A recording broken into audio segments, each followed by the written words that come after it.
Have you ever walked away from a conversation feeling crushed, as if someone's words had pierced deeper than they should have? You replay the moment over and over in your mind, thinking, why didn't I speak up? Why did I let them belittle me? You feel powerless, frustrated, angry, sometimes even ashamed. Sometimes, some people don't speak to share insight or to connect. They speak to dominate. They speak to belittle. They speak to remind you, in subtle or not so subtle ways, that they are in control and you are not. They interrupt. They mock. They twist words. They turn sarcasm into a performance designed to make you uncomfortable. And too often, we respond in one of two ways. Either we react emotionally, matching their tone and anger, escalating the conflict, or we stay silent, swallowing the insult, smiling through the pain and letting it eat away at our confidence, our dignity, our peace. But what if there were another way? A way that doesn't require yelling, fighting, or proving yourself.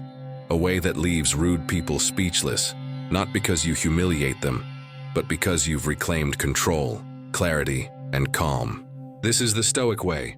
Stoicism teaches a simple yet profound truth. You cannot control the behavior of others, but you can control your response. Your inner peace, your self-respect, and your emotional sovereignty belong to you alone. No rude colleague, no critic, no attention seeker can take it from you unless you allow it. Let me show you how. The first lesson: silence is strength. When someone interrupts, mocks, or belittles you, your first instinct might be to respond, to fight back, to prove them wrong. But here's the Stoic truth. Most rude people aren't powerful. They are unchallenged. Their words thrive on chaos because they've been fed by silence. When you interrupt that cycle with composure, they lose their stage. Their control disappears. Let me give you a story.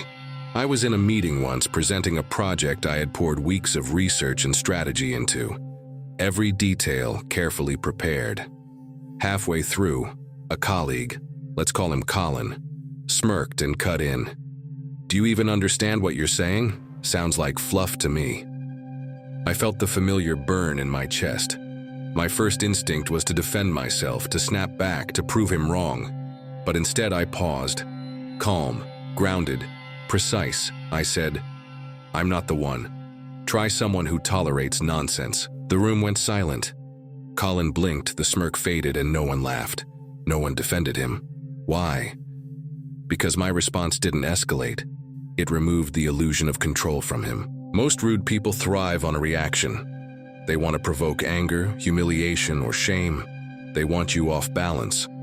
But when you respond with poise, they lose the stage entirely. Second lesson: emotional sovereignty. The second principle is that your emotions belong to you, not anyone else. Too often, people let the words of others dictate their mood, their confidence, or their self-worth. They measure themselves against criticism, whether fair or not, and they shrink or lash out. Here's another example. I posted a personal project online, something I had poured months into. A person I'll call Derek commented, "This feels kind of cringe. Are you sure this is what you want?" Most people would defend themselves, explain, shrink, apologize, but I didn't. Calmly, I replied, "I'm not offended. I just don't value your opinion enough to care." No anger, no sarcasm, just clarity. That one sentence removed Derek's power. Why? Because his critique only mattered if I allowed it to.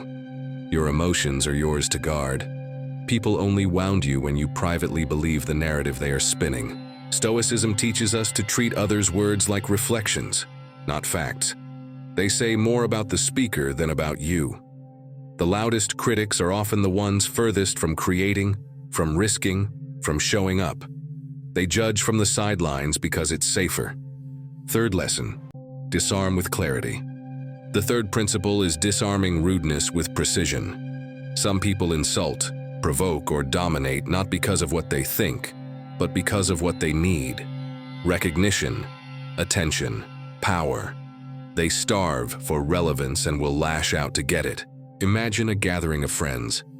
One person, Ethan, dominates every conversation, making jokes at others' expense. The old response might have been to laugh, defend yourself, or shrink. But the Stoic approach, a simple, calm sentence. That's a strange way to beg for attention. Do you need a hug? No fire, no raised voice, just clarity. The room went silent, not because of conflict, but because of exposure. When someone's insecurity is mirrored back to them, the performance collapses. Fourth lesson, silence is more powerful than noise. Every time someone speaks out of chaos, they remind you of the value of silence. Some people dominate conversations not to connect, but to avoid introspection. They talk louder, longer, and with more certainty than their knowledge can support. They are not wise, they are compensating. Remember Jordan, the colleague who constantly commented without insight, seeking to control discussions? One day, instead of arguing or correcting him, I simply said, "Every time you speak, it's a reminder to value silence." By now you understand that rudeness is a reflection of the other person's insecurities, not your worth. The next step is learning how to respond strategically, not with anger, not with sarcasm, but with calm, clarity, and control. Stoicism isn't about clever quips. It's about precision, observation, and emotional sovereignty. The goal is simple: leave the rude person speechless without lowering your dignity. Here are 7 Stoic comebacks that do exactly that. 1. The mirror of truth. The first approach is to reflect their words back in a calm, neutral way, forcing them to confront the absurdity of their own rudeness. For example, imagine someone interrupts you during a meeting. Are you even competent enough to handle this project? A reactive response might be to yell or defend yourself, but a Stoic response is, "So you're questioning my competence?" Simple, calm, neutral. You haven't attacked, but you've forced them to face the weight of their words. Most people rely on shock value to dominate. When their words are reflected without fear or aggression, they collapse under their own judgment. The beauty of this approach is that it doesn't escalate conflict. You aren't arguing, you aren't insulting, and yet the rude person has no script for how to respond. 2. The minimalist response. Sometimes the most powerful words are the fewest. Silence or minimal acknowledgement communicates control. Picture this scenario. Someone makes a sarcastic jab. "Wow, that's ambitious. Not sure it'll work, though." Instead of reacting defensively, you could simply nod and say, "Noted." That's it, just one word. Calm, deliberate, and unshaken. This works because rude people thrive on emotional engagement. They want a fight, a reaction, a crack in your armor. By giving nothing but calm acknowledgement, you leave them bewildered. The room may even feel their awkwardness more than yours. 3. The subtle humor shield. Humor can disarm aggression without confrontation, but it must be subtle and precise. Imagine a friend mocks your outfit. "Is that really what you're wearing?" Bold choice. Instead of defending yourself, a Stoic approach is, "Thanks, I was going for unapologetically me." No sarcasm, no shame, just calm humor. The key is steering the tone without matching the insult. The rude person feels their jab has no weight. You're no longer a target. You're the narrator of the interaction. 4. The calm question. Sometimes asking a question exposes the rudeness without confrontation. Example, someone belittles your idea. "This plan won't work. Have you thought it through?" Instead of defending or arguing, respond with a calm question. "What specifically do you think might fail?" Notice what happens here. You shift the power. The rude person now has to justify themselves. They have to articulate reasoning rather than rely on sarcasm or dominance. Often they stumble, realizing their insult was just noise. P5. The honest observation. Rude people often act from insecurity or need for control. A Stoic tactic is to point out their behavior calmly, without judgment, leaving them speechless. Example, someone constantly interrupts you during a presentation. Instead of retaliating, you say, "I notice you speak over others often. I wonder why that is." You haven't attacked. You haven't raised your voice. You've exposed the behavior in a factual, neutral way. Most people cannot continue being rude when the behavior is reflected like a mirror, especially when done with calm observation. The pause and redirect. Silence is a tool, and so is redirection. When someone insults or interrupts, pause, take a breath, speak calmly. Redirect the conversation to your terms. Example, someone says, "You clearly don't know what you're doing." Instead of snapping back, pause and reply, "Let's focus on the solutions rather than critiques." This does two things. One, it removes the rude person's control, and two, it demonstrates emotional mastery. They expected a fight. They got clarity instead. 7. The non-defensive affirmation. Finally, affirm your own value without attacking. This is subtle yet powerful. Imagine a colleague mocks your idea publicly. Instead of counterattacking, you respond, "I appreciate your perspective. I'm confident in this approach and we'll see how it unfolds." You acknowledge without submission, demonstrating inner peace. You leave no vulnerability to exploit, and the rude person is left speechless because their insult cannot penetrate your self-assurance. Practical applications for daily life. These 7 Stoic comebacks are versatile. They work in workplace conflicts. Calm questions and reflections expose rudeness without escalating tension. Social gatherings. Humor and subtle observations disarm dominant personalities. Online interactions. Minimalist responses prevent trolls from gaining control. Family dynamics. Non-defensive affirmations maintain dignity without causing drama. The key is practice. It's not enough to read these techniques. You must embody them. Begin by noticing rude behavior. Pause. Choose a measured response. Reflect, redirect, or affirm. Over time, your reputation shifts. People no longer perceive you as reactive. They see someone calm, grounded, and unshakable. The lessons sound good in theory, but real life isn't a calm classroom. It's noisy. It's unpredictable. It's filled with people who don't play fair. Coworkers who belittle you. Relatives who criticize you. Friends who compete with you. Strangers who mock you online. This is where Stoicism truly proves its strength. Not in philosophy, but in practice. Let's walk through a few powerful scenarios where these principles turn emotional chaos into quiet mastery. Scenario 1. The meeting that turned into a power play. You're in a company meeting. The topic, your proposal. The one you've worked on for weeks. You're nervous but ready. You begin to present, and halfway through, your colleague, the one who always finds something to mock, interrupts with a smirk. "This feels unrealistic. Are we sure you understand the financials?" You feel the heat rise in your chest. Everyone's eyes are on you. In that instant, your mind wants to react, to argue, to defend. But instead, you breathe. You remember the Stoic principle.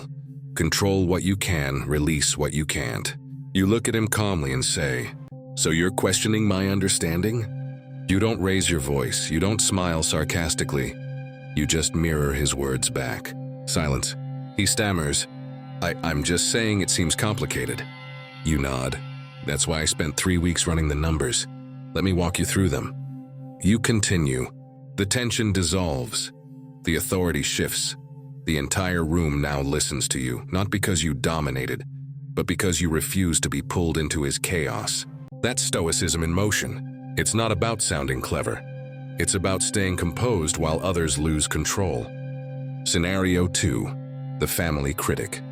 Rudeness doesn't only happen at work. It hides in the places we expect support, sometimes even at home. Imagine a family gathering. Everyone's talking, eating, laughing. Then your aunt, known for her sharp tongue, turns to you and says, "Still single? You're not getting any younger, you know." You feel that familiar sting. You could bite back, you could argue, but you pause. You reply softly, "That's an interesting way to start a conversation. How have you been lately?" The power shifts instantly. The rudeness deflates. She's left speechless because your tone didn't match hers. It transcended it. People expect you to defend yourself, to react, to join the emotional game. But when you choose serenity over struggle, the whole atmosphere bends toward your calm. That's the quiet authority of a Stoic. Scenario 3, the online insult. We live in a world where criticism has gone digital. Someone somewhere always has an opinion, especially when you create something meaningful. You post a video, an artwork, a project. Then the comment appears. "This is trash, why do you even bother?" You could delete it, argue, or stew in frustration. But you remember, opinions only hurt when you attach value to them. You type one calm response. You seem upset. I hope you find something that inspires you. Then you move on. No fire, no validation, just peace. You didn't silence the troll. You starved their need for attention. That's the digital version of the Stoic response. In an age where outrage is currency, calm is rebellion. Scenario 4, the competitive friend. Sometimes the rudest people aren't your enemies.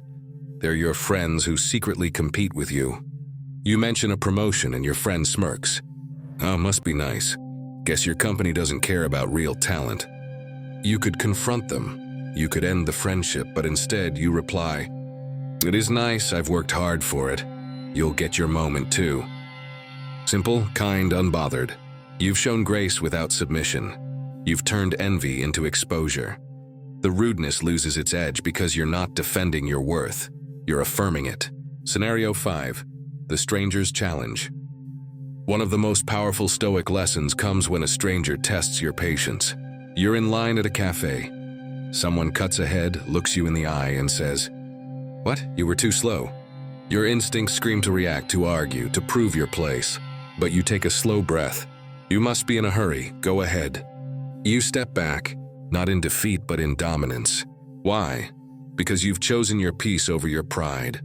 You've mastered the one thing the rude person can't: yourself. They walk away. You stay centered, calm, unshaken. Scenario 6, the partner's outburst. Even the people closest to us can speak out of frustration. Maybe your partner snaps. You never listen. You always make things about you. Instead of defending, pause. Ask calmly, "That sounds painful. Can you tell me what you need right now?" This disarms anger because it responds to emotion, not aggression. You're not ignoring their pain. You're redirecting the energy. In moments like these, Stoicism doesn't mean silence. It means responding from wisdom, not ego. Scenario 7, the self-critic.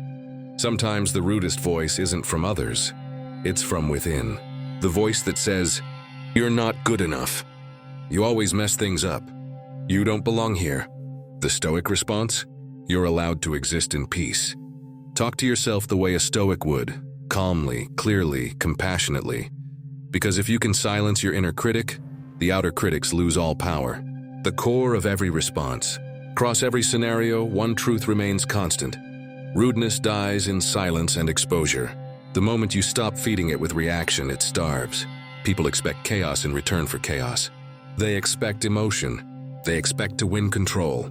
But when you stay calm, when you respond with clarity, humor, or gentle observation, you take away their weapon. You don't need to crush them. You only need to refuse to play their game. And in that refusal, something extraordinary happens. They look at you differently. They realize they can't manipulate you. They feel your peace and envy it. You've learned how to handle rudeness. You've seen how calm responses can silence even the loudest critic.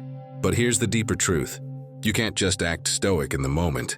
You must become stoic in your nature. When you build emotional resilience, rudeness stops being a threat. You no longer need clever words or quick comebacks, because you've trained your mind to see differently, feel differently, and respond differently. This section is about becoming unshakable, developing the inner calm that no insult can pierce. Step 1. Recognize the nature of insults. Marcus Aurelius, one of the great Stoic emperors, wrote, "Choose not to be harmed, then you won't feel harmed." It's that simple. The world is full of rude people, but whether their words wound you or not is entirely your choice. Let's break that down. When someone insults you, two things happen. 1, they say something. 2, you interpret it. The first is out of your control. The second, the interpretation, is 100% yours. If a person calls you stupid, their words carry no meaning until you attach emotion to them. You decide whether that word becomes a dagger or dust. It's like someone handing you a burning coal. You can catch it and get burned, or let it fall to the ground. Emotional mastery begins the moment you stop catching the coals. Step 2, strengthen your pause. Between stimulus and response, there is a space. In that space lies your power.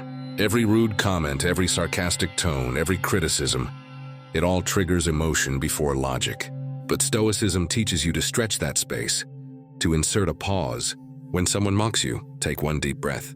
That's your weapon.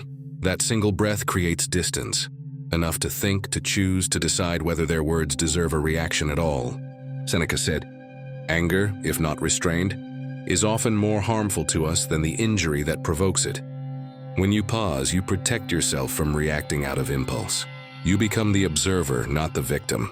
So the next time someone tries to provoke you, don't speak first. Breathe. Let the silence burn them, not you. Step 3, reframe the insult. Rudeness can't exist without perception. When someone mocks you, they're showing more about who they are than who you are. The Stoic sees every rude person as a mirror of insecurity, a person unable to control their emotions, projecting their chaos outward. Epictetus said, "When someone does wrong, teach yourself to say it seemed right to him." That one sentence changes everything. The rude person's words stop being an attack and start being a reflection of ignorance. They're not evil, just unaware. So instead of feeling anger, you can feel pity. Instead of resentment, compassion, not weakness but strength. Because only the strong can remain kind in the face of cruelty. Step 4, detach your identity from others' opinions. Most pain from rudeness doesn't come from the insult itself. It comes from believing it might be true. Someone calls you lazy, and you feel offended because a small part of you worries they might be right. Someone mocks your appearance, and it hurts because you've already judged yourself. The Stoic response is detachment. Your worth is not up for debate. Your value is not decided by perception. Marcus Aurelius reminded himself daily, "I have what is within me, the mind that chooses rightly."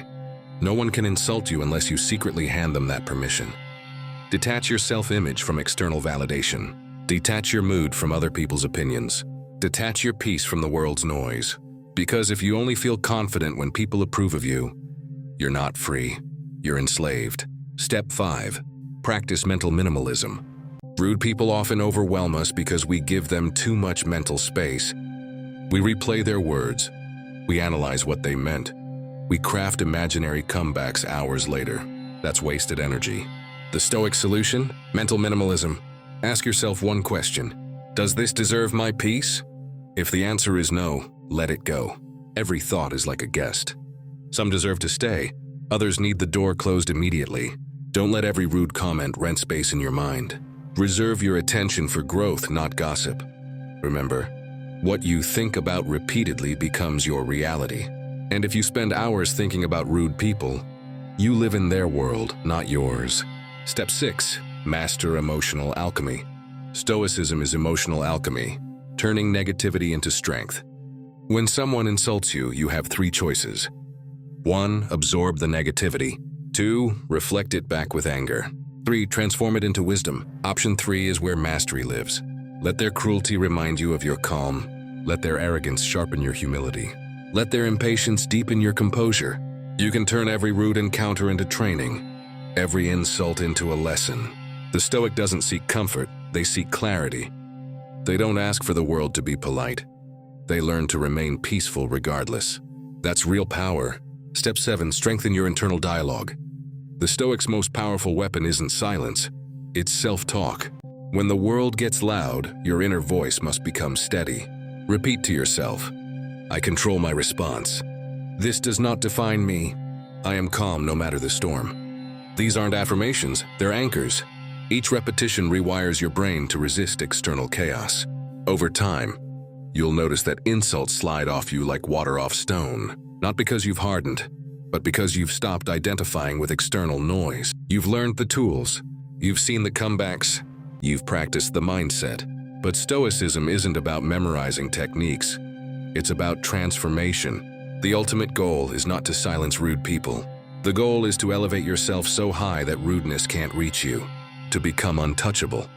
Not because the world stops attacking, but because you've stopped absorbing. The moment of realization. One day you'll encounter it. That moment where your old self would have snapped. Someone will mock you. Someone will test you.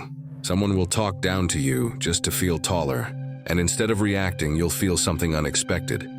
Nothing. No anger. No defensiveness. Just quiet understanding. That's when you'll realize the rude person never had power over you.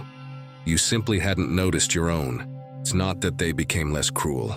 It's that you became more centered. You'll walk away from the moment smiling slightly, not out of arrogance but peace, because you'll know that self-control is the purest form of power. The modern Stoic's perspective.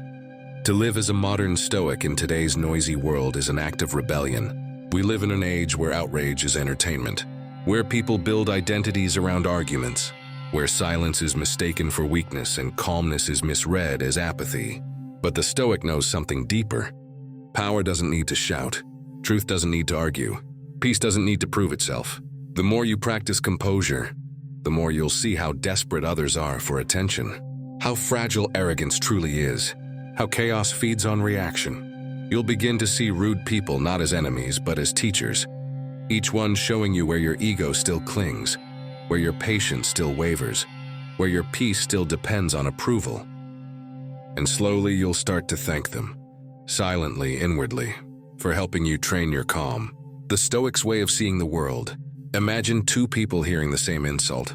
One reacts instantly, red with anger, defending, shouting, proving. The other breathes, steady, composed, almost serene. The difference isn't intelligence or status, it's awareness.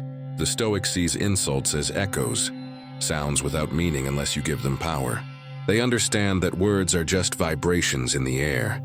They only become painful when filtered through ego. So they choose not to feed ego. They choose not to defend what doesn't need defense. They choose to act from understanding, not emotion. That's the secret most people miss. Peace is not the absence of conflict. It's mastery within it. The 3 pillars of Stoic power. By now you've walked through techniques and scenarios. But beneath them all lie 3 unshakable pillars that define a Stoic's strength. 1. Control what you can. Release what you can't. You can't control rude people, their tone, their upbringing, or their ignorance. But you can control your words, your breathing, your interpretation, your focus. That's where freedom begins. Not by fixing others, but by mastering yourself. Do you value clarity over emotion? Rude people react from chaos. Stoics respond from clarity. The more you value calm, the less chaos affects you. In every heated moment, remind yourself, this too is training. Each rude person is a new opportunity to strengthen your composure. 3. Guard your inner peace like treasure, because it is treasure. It's rarer than diamonds in a noisy world. And once you learn to protect it, life begins to feel different. You'll notice you don't rush to respond. You don't dwell on negativity. You don't carry other people's chaos inside your mind. You'll start living lighter, clearer, freer. What it means to leave a rude person speechless. Leaving someone speechless doesn't mean winning. It means standing so firmly in your peace that they run out of moves. It means their aggression fades into confusion, because calm is a language they don't understand. It means their words dissolve into silence, and that silence becomes your victory. And you'll find that silence isn't empty.